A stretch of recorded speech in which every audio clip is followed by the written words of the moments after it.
नमस्कार दोस्तों। आज हम श्रीमद् भगवद गीता के चौथे अध्याय ज्ञान कर्म संन्यास योग पर चर्चा करेंगे। इस अध्याय में भगवान श्री कृष्ण ने अर्जुन को ज्ञान योग और कर्म योग के बीच का संतुलन समझाया है। उन्होंने यह भी बताया कि कैसे वे अपने दिव्य अवतार के माध्यम से मानवता का मार्गदर्शन करते हैं। यह अध्याय हमें आत्मज्ञान और निष्काम कर्म के महत्व को समझने में मदद करता है। भगवान श्री कृष्ण इस अध्याय की शुरुआत अर्जुन को यह बताने से करते हैं कि उन्होंने इस दिव्य ज्ञान को सबसे पहले सूर्य देवता को दिया था। सूर्य ने इसे मनु को और मनु ने इसे राजा इक्ष्वाकु को दिया। इस प्रकार यह ज्ञान राजर्षियों द्वारा संरक्षित और प्रचलित हुआ, लेकिन समय के साथ यह ज्ञान लुप्त हो गया। इसलिए भगवान ने इसे फिर से अर्जुन को प्रदान किया, जो उनके प्रिय और योग्य भक्त हैं। यहां श्री कृष्ण यह समझाते हैं कि जब जब धर्म की हानि होती है और अधर्म का विस्तार होता है, तब तब वे धर्म की स्थापना और अधर्म के विनाश के लिए अवतार लेते हैं। उन्होंने कहा, यदा यदा हि धर्मस्य ग्लानिर्भवति भारत अभ्युत्थानम धर्मस्य तदात्मानं सृजाम्यहम्। इसका अर्थ है कि जब भी धर्म कमजोर पड़ता है और अधर्म का वर्चस्व होता है, तब वे धरती पर अवतरित होते हैं। भगवान कृष्ण ने अर्जुन को अपने दिव्य अवतार के रहस्य के बारे में भी बताया। उन्होंने समझाया कि उनका जन्म और कर्म साधारण मानवों की तरह नहीं है। उनका जन्म दिव्य है और उनके कर्म भी भगवान की योजना का हिस्सा है। उन्होंने कहा कि जो व्यक्ति उनके अवतार और कर्मों के इस रहस्य को समझ लेता है, वह पुनर्जन्म के चक्र से मुक्त हो जाता है। श्री कृष्ण ने यह भी कहा कि केवल कर्म करना ही पर्याप्त नहीं है। कर्म को सही दृष्टिकोण और सही ज्ञान के साथ करना चाहिए। उन्होंने अर्जुन को बताया कि ज्ञान का उद्देश्य हमें सही और गलत में फर्क करना सिखाना है। उदाहरण के लिए, अगर कोई किसान बीज बोने का सही ज्ञान नहीं रखता तो उसकी मेहनत बेकार हो सकती है। इसी तरह जीवन में ज्ञान के बिना कर्म करना मूर्खता है। भगवान ने यह भी समझाया कि आत्मज्ञान प्राप्त करने के लिए हमें गुरु का सहारा लेना चाहिए। गुरु के पास जाकर उनकी सेवा करके और उनके अनुभवों से सीखकर हम सच्चा ज्ञान प्राप्त कर सकते हैं। उन्होंने कहा कि ज्ञान वह दीपक है जो अज्ञान के अंधकार को मिटा देता है। उन्होंने अर्जुन को यह भी बताया कि ज्ञान से बड़ा कोई पुण्य नहीं है। उन्होंने समझाया कि जैसे अग्नि लकड़ी को भस्म कर देती है, वैसे ही आत्मज्ञान हमारे सभी पापों को नष्ट कर देता है। ज्ञान व्यक्ति को यह सिखाता है कि वह आत्मा है, न कि यह नश्वर शरीर। भगवान श्री कृष्ण ने कर्म और ज्ञान के संतुलन पर भी जोर दिया।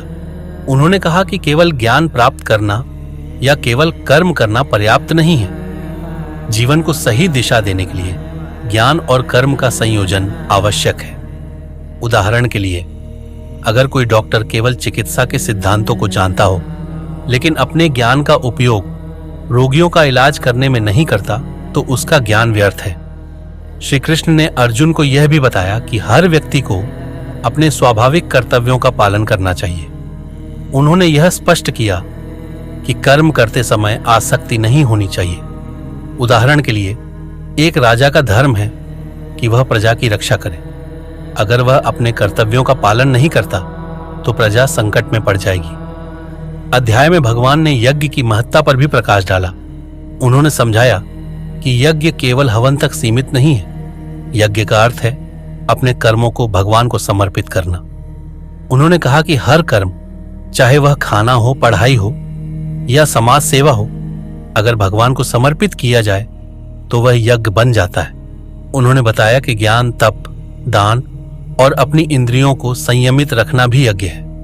उदाहरण के लिए, यदि कोई व्यक्ति अपनी इंद्रियों को नियंत्रण में रखता है और भौतिक सुखों को भगवान को अर्पित करता है, तो वह भी यज्ञ का एक रूप है। भगवान कृष्ण ने यह भी बताया कि किस प्रकार से कर्म का त्याग किए बिना ही व्यक्ति मुक्त हो सकता है।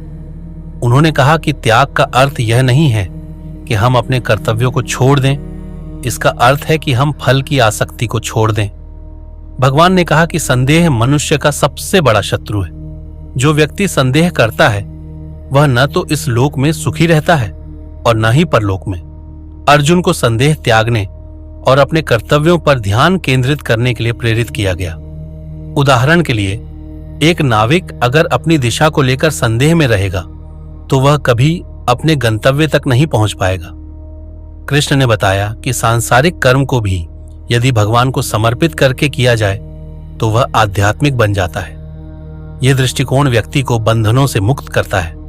उदाहरण के लिए, जैसे किसी मंदिर की सफाई केवल सफाई नहीं है बल्कि यह सेवा बन जाती है, वैसे ही हर कर्म को भगवान को अर्पित करना उसे पवित्र बना देता है। भगवान ने अर्जुन को यह भी प्रेरित किया कि वह इस ज्ञान को दूसरों तक पहुंचाए। उन्होंने कहा कि जो लोग इस ज्ञान को दूसरों को सिखाते हैं वे भगवान के प्रिय होते हैं और उनका जीवन सफल होता है। अंत में श्री कृष्ण ने अर्जुन को यह समझाया कि ज्ञान और कर्म का संतुलन हमें मोक्ष की ओर ले जाता है। उन्होंने अर्जुन से कहा कि वह अपने संदेहों को त्याग दे और अपने कर्तव्यों का पालन करे। तो दोस्तों, इस अध्याय से हमें यह सीख मिलती है कि ज्ञान और कर्म का सही तालमेल हमारे जीवन को सफल बनाता है। हमें अपने कर्तव्यों का पालन करते हुए आत्मज्ञान की ओर बढ़ना चाहिए। अगर आपको यह वीडियो पसंद आया हो तो इसे लाइक करें, अपने दोस्तों के साथ साझा करें और हमारे चैनल को सब्सक्राइब करना न भूलें। अगले वीडियो में हम गीता के 5वें अध्याय पर चर्चा करेंगे। तब तक के लिए धन्यवाद और जय श्री कृष्ण।